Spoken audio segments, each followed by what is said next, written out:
Ladies and gentlemen, my name's Paul, and in this Regained.com video, we're going to be taking a first impressions look at the MSI Aegis Free PC. This is actually the 8th generation of this particular device, and we also have the MSI Optix MPG27C monitor.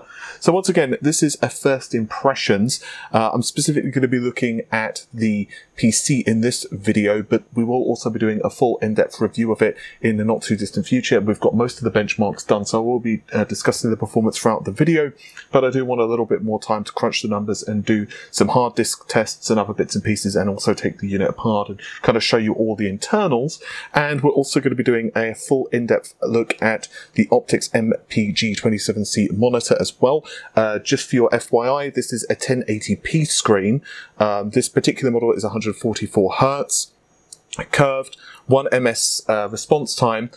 But with that said, A, it's FreeSync, and B, I'm not going to be getting the performance of the monitor that I should be, because we're actually capturing this on a second system just to make it a lot easier performance. That way we don't have any overheads with shadow play. We're actually investigating the overheads of shadow play in a separate video, and yes, there is actually a small impact with shadow play. The PC that we're running has 16 gigabytes of RAM. There will be an i7-8700 in this system, as well as a GTX 1070 Ti or Ti, whatever you prefer. We're going to be playing a couple of games, mostly at 1080p, but we're going to be doing some other tests as well. Rise of the Tomb Raider, Gears of War, yada yada yada. But I want to give my opinions thus far of the unit, and kind of just go from there. So, with that said, I'm going to be just kind of starting things out. So, as I said, this is equipped with a GTX 1070 Ti, and immediately you're going to say, well, how does it perform? What's the audio like? As in, like, you know, how loud is it? That type of crap.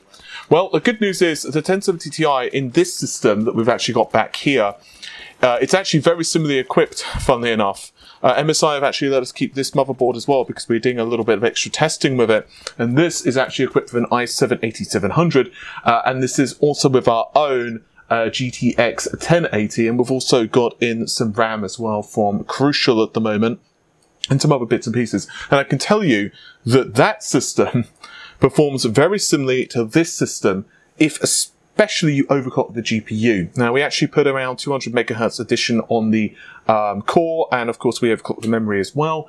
And we're not doing that now, just for your FYI, it's stock. And that's why we're leaving all this stuff at the top. In other words, the performance metrics, but it performed absolutely amazingly. And that's something that we're also going to be, once again, putting it into the video. But as you can see, Rise of the Tomb Raider runs absolutely beautifully. We're running at 1080p, as I just said. This is with the high settings. Why are we running high settings? Because it's typically the settings that we use for testing, because some cards completely and utterly struggle with this game are the very high settings. Even, let's say, the GTX 1060, when you start getting into the upper echelons of settings, it can kind of be a little bit more difficult. So we find that with cards with smaller frame buffers, these settings typically are better. But, I mean, this is Geothermal Valley, and this is actually one of the areas in the game that I use to do a lot of manual runs. In fact, this is the manual run that I typically do. I'm just going to show you guys this run. I have actually cut a little bit out, but I generally do this kind of manual run because you go through a lot of areas which have a lot of stress in them. And you can see that, you know, you're seeing a lot of dense foliage and other bits and pieces, and I kind of go all the way up there. And all of this is running, you know, at a pretty gosh darn good frame rate. And it looks absolutely pretty as well. I have to admit, in just a few days, well, I say a few days, it's quite a long time, about a month and a half, I think, isn't it? The next Tomb Raider, Shadow of the Tomb Raider? I honestly don't remember the release date, but I'm so looking forward to the bloody thing. It's like one of my most hyped games of the year. No, not yet, sorry, I've been kind of looking at frame rates. I'm sure your people are fine, that's the good news. Maybe they're not fine, but still, they've got arrows. Arrows may not be particularly sharp, and they might not do much, but they've got arrows. They win against machine guns, right? I'm also going to show you guys a little bit of footage with me increasing the display options. Display options? That was professional. Professional YouTube reviewer, everybody. There you go. There we go. There we go. And yeah, of course, 1080p to 1440p is a drastically increased pixel count. Die, chickens. But even so, we're still hitting way over 60 FPS. So if you're putting this system into, let's just for the sake of argument, say a front room, like or a place where, you know, noise and size matters, then without question, this is going to be a nice system for you. I actually generally play on a 4K display, but obviously this system is not super magical. It doesn't turn a 1070 Ti into a GTX 1080 Ti or something even faster. So therefore, something like 4K is probably a little optimistic for this. You can certainly do it. I mean, let's just kind of show you that display. This is not necessarily something I'd recommend, but I mean, gosh darn, you can do it. This is basically console level performance, so it's not bad. I mean, it's certainly faster than what a lot of the next generation consoles can render. We're still getting way over the 30 FPS mark. So this is better than what, let's say, the Xbox One X can look like. If you decide to crank up the visual details, though, it will be... I almost pressed the wrong button there. I'm not going to lie to you. There was like this moment of like, did I press the wrong button? I'm going to splat. But no, I didn't. So it's cool. So yeah, I'm pretty impressed actually with the performance of the system, especially given the form factor. And that's really the thing for me. The form factor for this is, well, small. I mean, you can see it compared to my hand here. In fact, let's just compare it against like a mouse. So yeah, it's pretty titchy. And because of that, it's pretty tightly packed inside. As I said, we're going to be doing a full exploration of its internals, but I did want to point out that this is pretty damn upgradable. Like, you can still change the RAM in it, for example. If you wanted to put faster RAM in, then by gosh, you can do that. If you want to put like an additional hard drive in, whatever, you can change it around. In case you're wondering what these are actually for Wi-Fi. I just realised that's not quite on camera. Let me just spin it just a little more, just so you can see a better photo of that. There you go. So, there you go. You can kind of see the antennas a little bit better. Yeah. Have I any complaints with this system so far?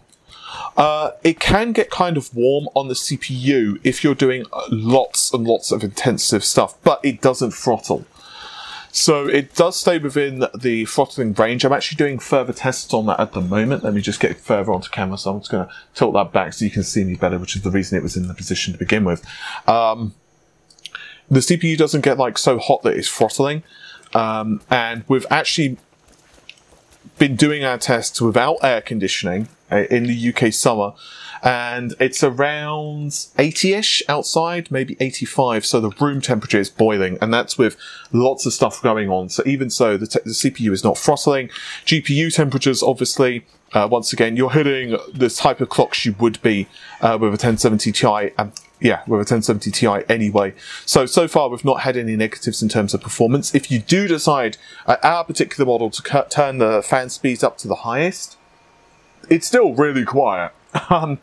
Even with the 1070 Ti with 100% fan speed, if you've got headphones on, you can barely hear it. So if you did want to overclock for some reason or another on a small form factor, which I'm not necessarily saying you would want to, you can do that. Now we're going to switch to a different game. Okay, so now we are in actually one of my favourite games of the last couple of years, Gears of War 4. I am playing with everything. Actually, I'll quickly show you what I'm doing. It's probably easier. Video.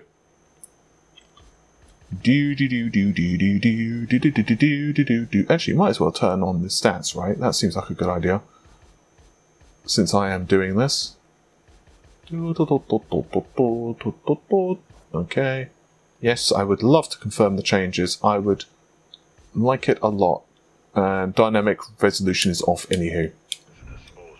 You can see those at the bottom. So VRAM, well, yeah.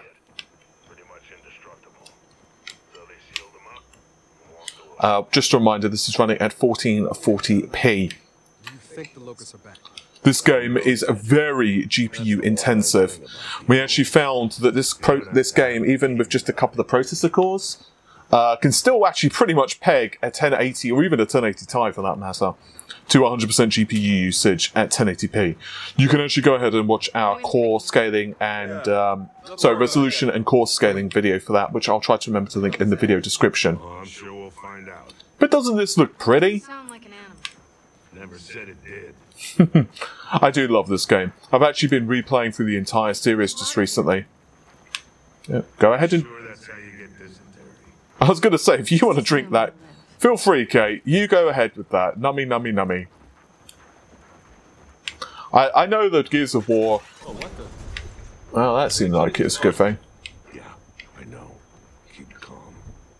I know Gears of War is generally something that most people want to play multi, but I'm a really big whore to it in single player. In fact, I've actually been reading the books for that. Oh god, that doesn't seem like a good thing. Oh! Balls.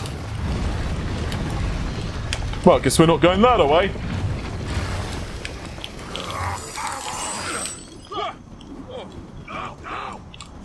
I'm trying. Oh shit. Things are off to a rocky start. Oh god, I made the joke. My brain was like, I'm not going to really say it, but I did. Oh shit.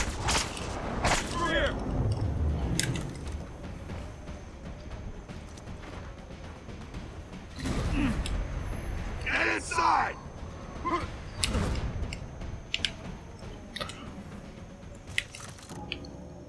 There we go. Just for your FYI, this is around the midway point of the game. What's that? I have no idea. See where it leads. Aww, I wanted to chainsaw it.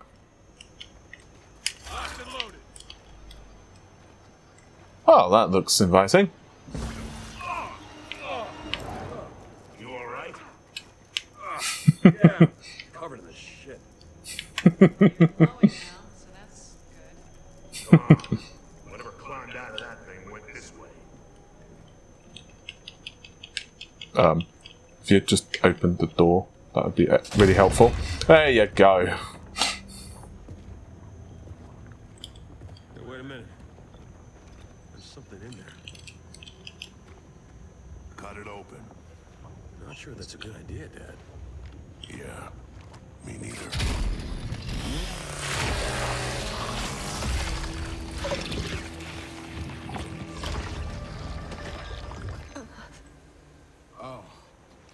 Oh, that's nasty.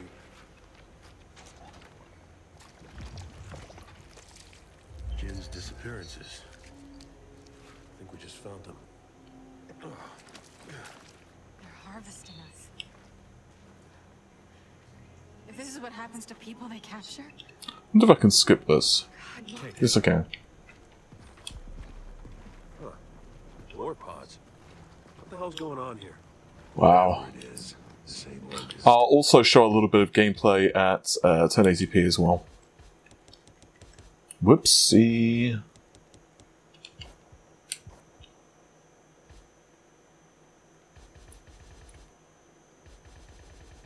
Yeah, seemed like it was fine anyway. Never seen anything like it. Bollocks, I just realised I left on the vertical sync. There we go.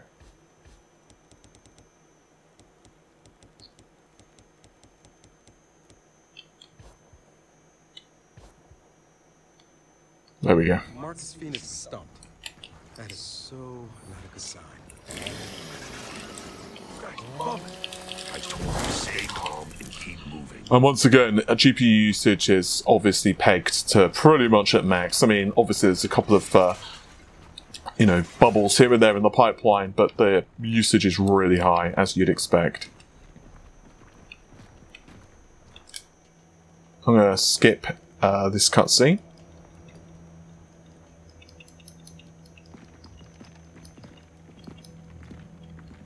Get down.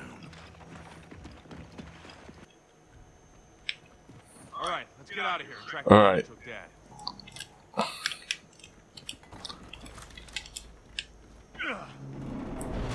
This is another one of the areas I use a lot for manual runs, just for your FYI. Because it's pretty consistent in the gameplay. So I like this area a lot. Sounds like they're moving deeper into the fort.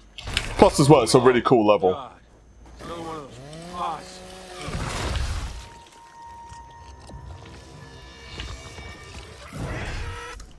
Just going to skip the cutscene because no one needs to see that. What the hell are these things anyway? I love how he just flew. In case you're wondering, yes, I would typically play this game with mouse and keyboard, but bollocks. But it's just kind of a pain with the setup I've got at the moment, simply because I would literally need to have the the keyboard on my lap. Not touch any more pots. Oh bollocks! They're all over the place. Okay.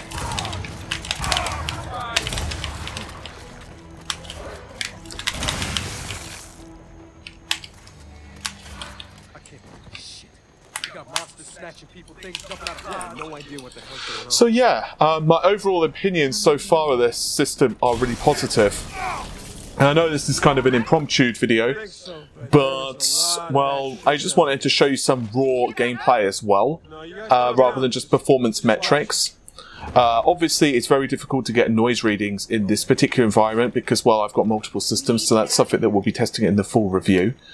But, so yeah, this is more kind of a bonus video, kind of showing you as well, for regular viewers who have been watching us for a while, kind of like some of the areas that we use for testing as well. So that's also another reason I kind of wanted to do this.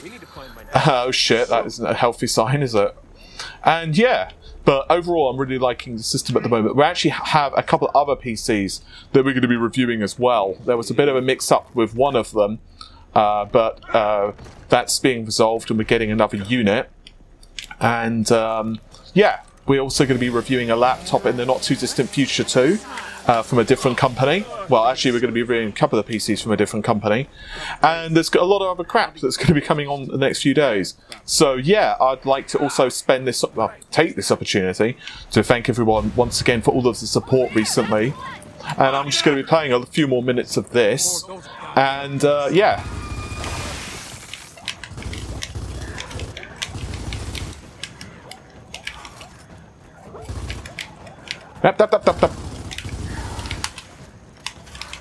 In case you're wondering about Doom performance, well, that's really impressive. 200 FPS, of course, locked at 1080p, 1440p. Yeah, let's just say that 144 Hz screen at 1440p, not a problem, as you would probably expect with a GTX 1070 Ti class GPU. I mean, after all, they are very similar in performance to a 1080, to a regular vanilla 1080. It's a real shame that the 1070 Ti isn't just a little cheaper, but of course it doesn't really matter now since, oh god. I actually forgot totally that they come from behind. Haha, ha ha ha, jokes.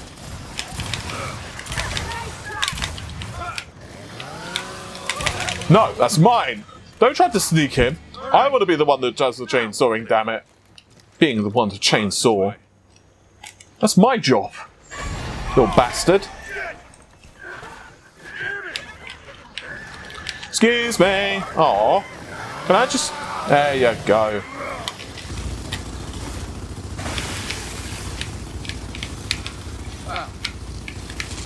We're gonna have to redefine our definition. Right. Anyway, I think that's about enough on there.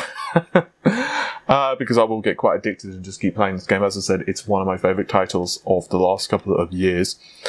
So yeah, this is more of an informal look. And yes, if you're wondering, it does actually have a DVD drive. Kind of spiffy, but it is a very nice machine. And yeah, so if you're in the market for a small form factor system and you are looking to also have one that's fairly quiet, fairly upgradable, then by all means do give this one a look. We will of course be doing a full review and a full review of the monitor as well. It is a really nice screen, I can tell you that. It also has things like picture-in-picture mode and other bits and pieces, but as I said, I can't really give you a proper feedback on the screen right now because I'm actually capturing with a secondary system, and that capture device is limited to 60 FPS, and there is actually some delay. I don't know the exact amount of delay, but if I had to guess, it's around slightly less than a quarter of a second to maybe a quarter of a second, depending what's going on. So that's one of the reasons that it's kind of difficult sometimes to actually be 100% accurate. It's another reason, actually, I'm not playing on mouse and keyboard, to be honest, because it's actually harder to aim on mouse and keyboard when you're used to no delay, and then there is a slight delay. I don't know if that makes any sense. But anyway, hopefully you have enjoyed the video. Normal stuff. Share, comment, subscribe, and as I said, thanks for watching. Bye for now.